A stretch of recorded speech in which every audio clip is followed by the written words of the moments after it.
An entirely new car is a big deal. An entirely new full-size pickup truck, that's an even bigger deal. However, this is not just about being an entirely new truck. This is about two things you can't see. Number one, electrification, and number two, for arguably one of the largest car manufacturers in the world, something that will impact every other car and truck they make moving forward.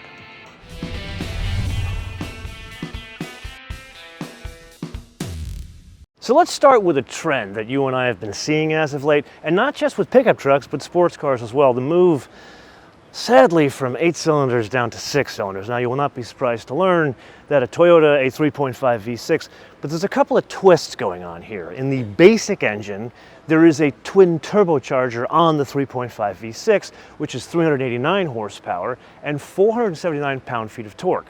Then the first twist is there's a hybrid on offer.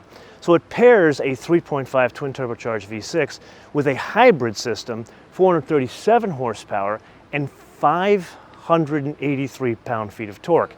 Now let that kind of roll around in your brain while we talk about packaging. When you think about a Toyota hybrid, you think about two electric motors. So like a Prius, it's not just one motor. There are a parallel hybrid system that has two motors, and basically one system has to work over the other, or they can work in conjunction. In this system, they've packaged it differently. So instead of having the motors either in the front or in the case of the four-wheel drive systems in the back, the electric motor sits between the gas engine and the transmission. In terms of packaging, this is very similar to those Mercedes-Benz mild hybrid systems where they put an integrated starter generator motor in between the gas engine and the transmission. Here it's not an integrated starter generator motor, instead it's a motor generator, and it can work a couple of different ways. It can work in a low-speed EV mode up to 18 miles an hour, or it could work filling in torque where one needs it in situations like, say, towing. There is a transmission we talked about behind the motor generator that is a 10-speed torque converter automatic. Now, you are looking at a very large orange pickup truck, but at the end of the day, no matter what they call it, iForce, Max, Tundra, that is a hybrid, which means you have to package batteries somewhere.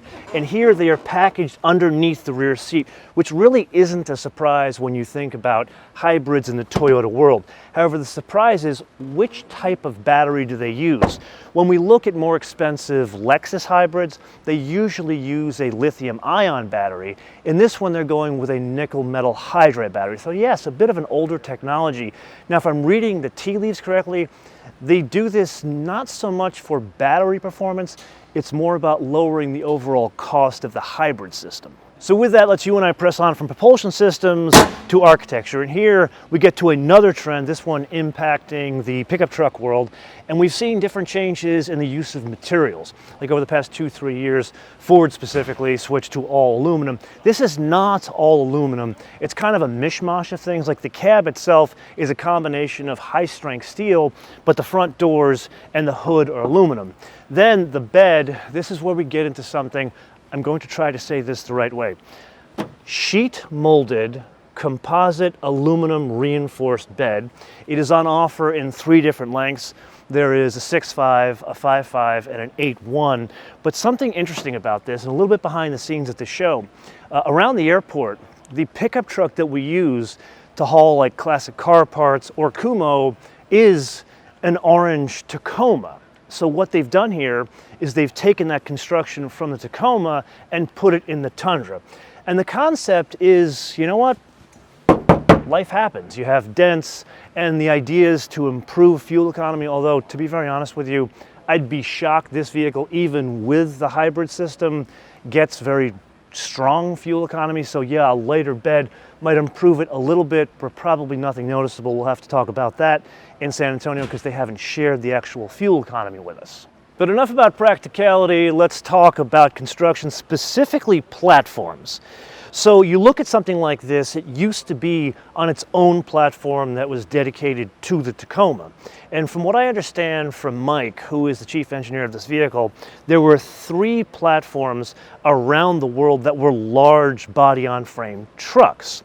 He got shipped off to Japan and he was told, you need to figure out a way to make this one platform.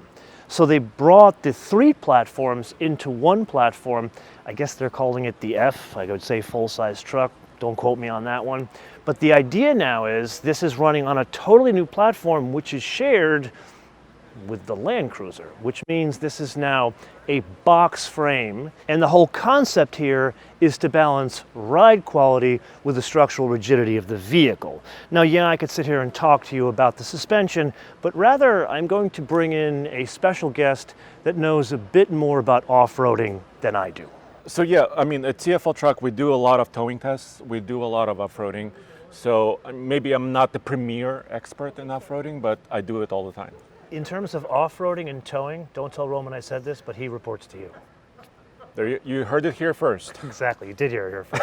With that, let's talk Toyota trucks. Yeah. So my off-road experience is taking a Cayenne off-road in Alabama, which is next to a racetrack. Okay. So explain to me what's going on underneath this thing, starting with that box frame.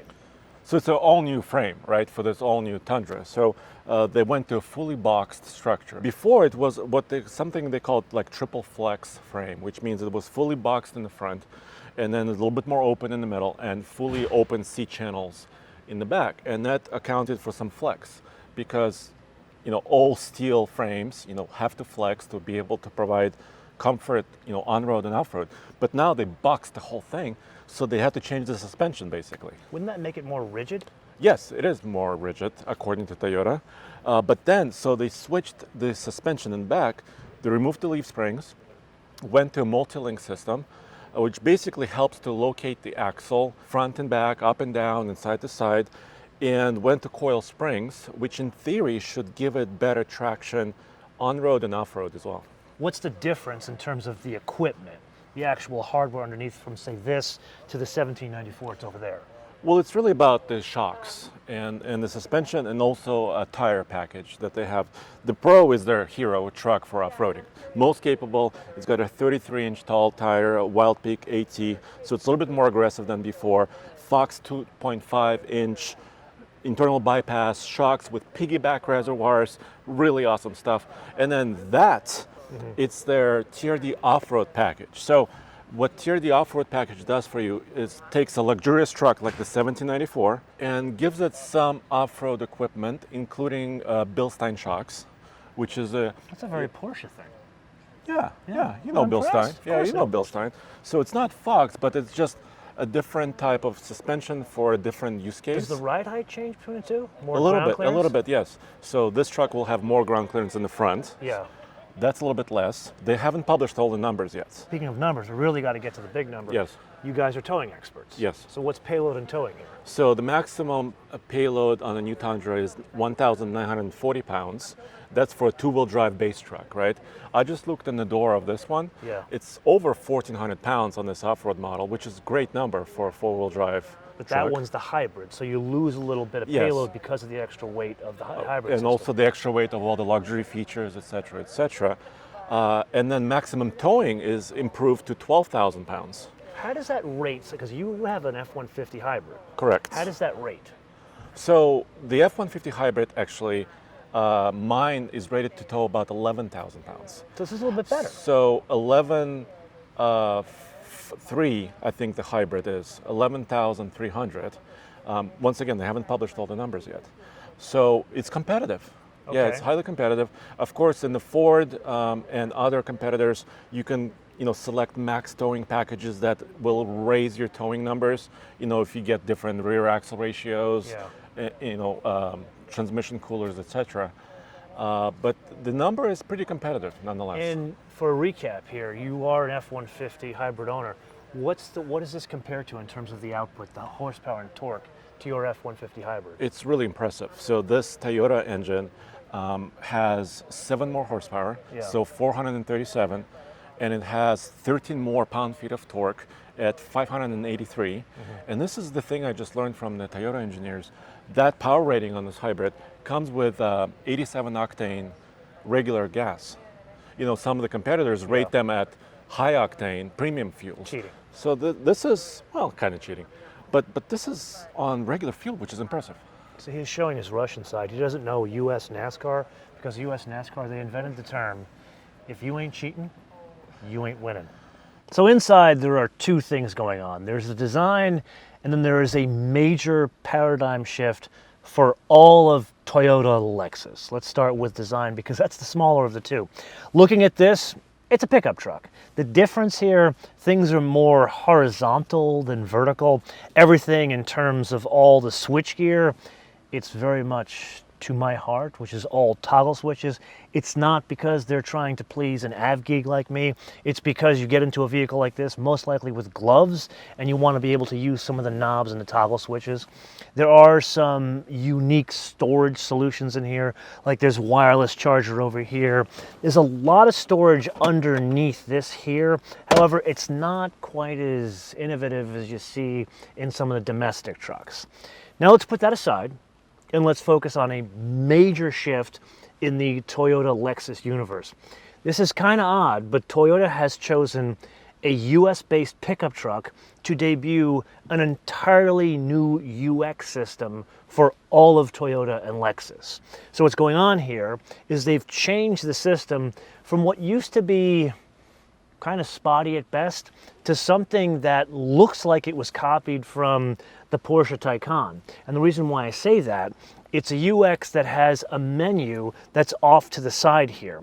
And there's effectively 5 different areas one can go. But the biggest thing that stands out here, there's no real home screen. Everything is very contextual based, meaning right now I'm in settings, but most people would be in the map setting. And something unique about the map here, there is no map inside the vehicle. So there is no Tundra, whether it's a 1794 or just an SR, that has maps built into the vehicle. Instead, it's all based on maps that come on your phone because there's Android Auto and CarPlay.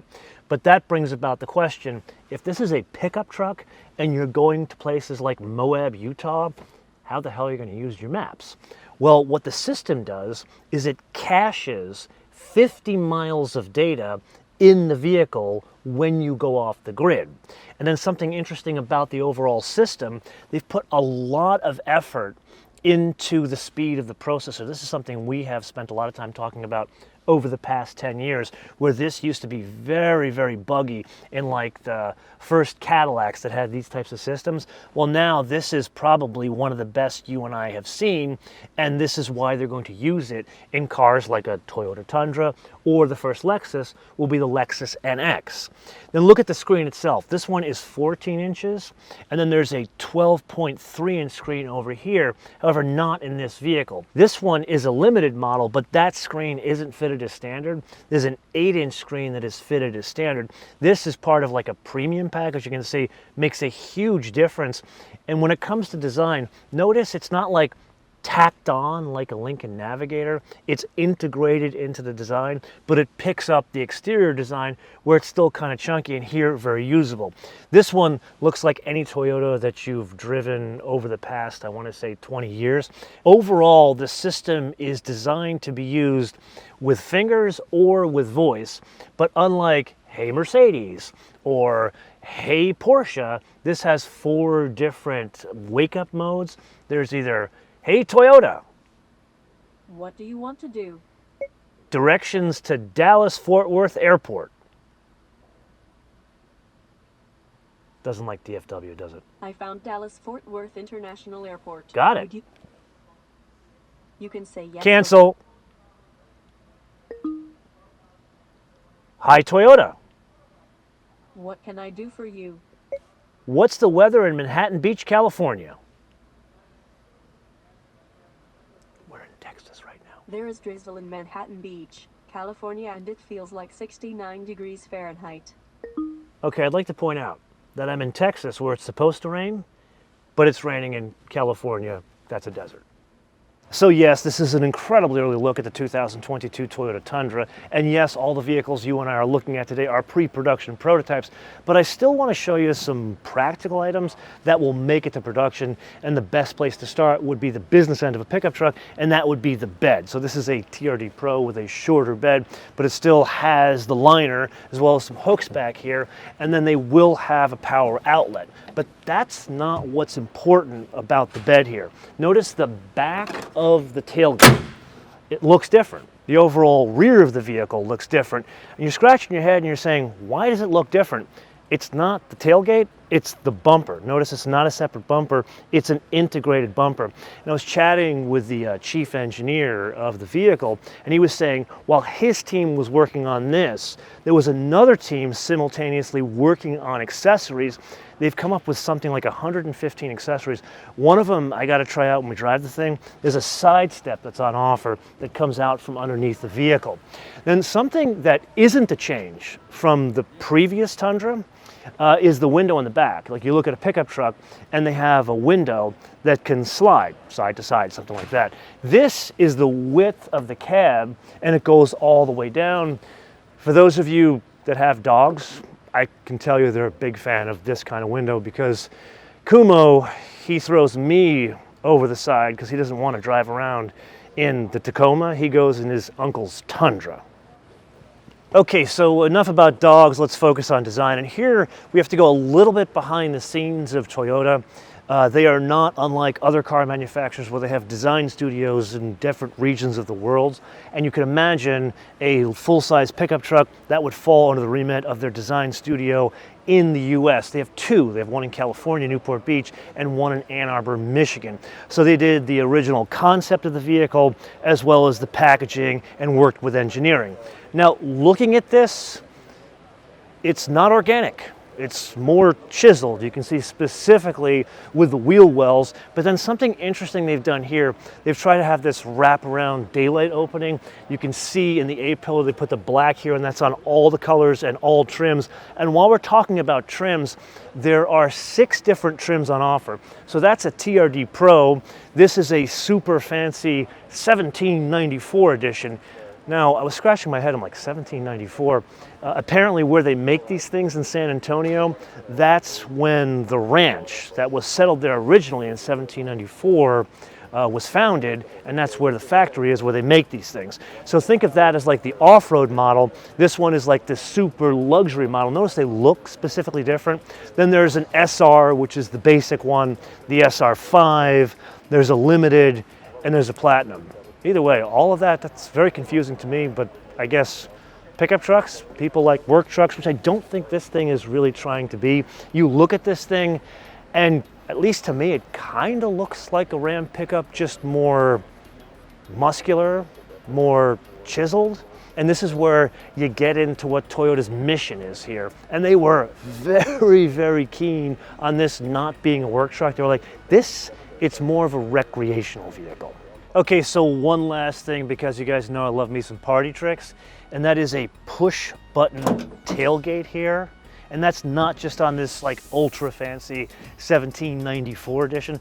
Apparently there's so many different trim levels because there are different types of truck people. Like some people like fancy trucks, but they like no bling, that's the platinum. This is the one that's like the Longhorn Lexus.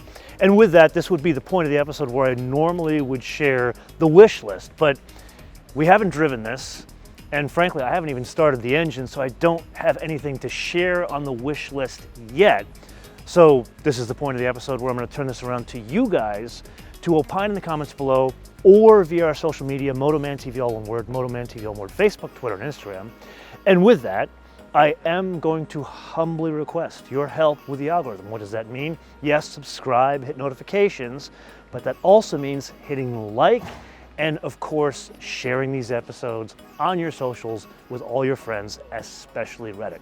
Until I see you in the next episode, which I believe will be a Lexus, which has that same UX, before we drive this in San Antonio, which will be like in 2 or 3 weeks. Anyway, until I see you in the next episode, which will probably also be a Porsche, bis später.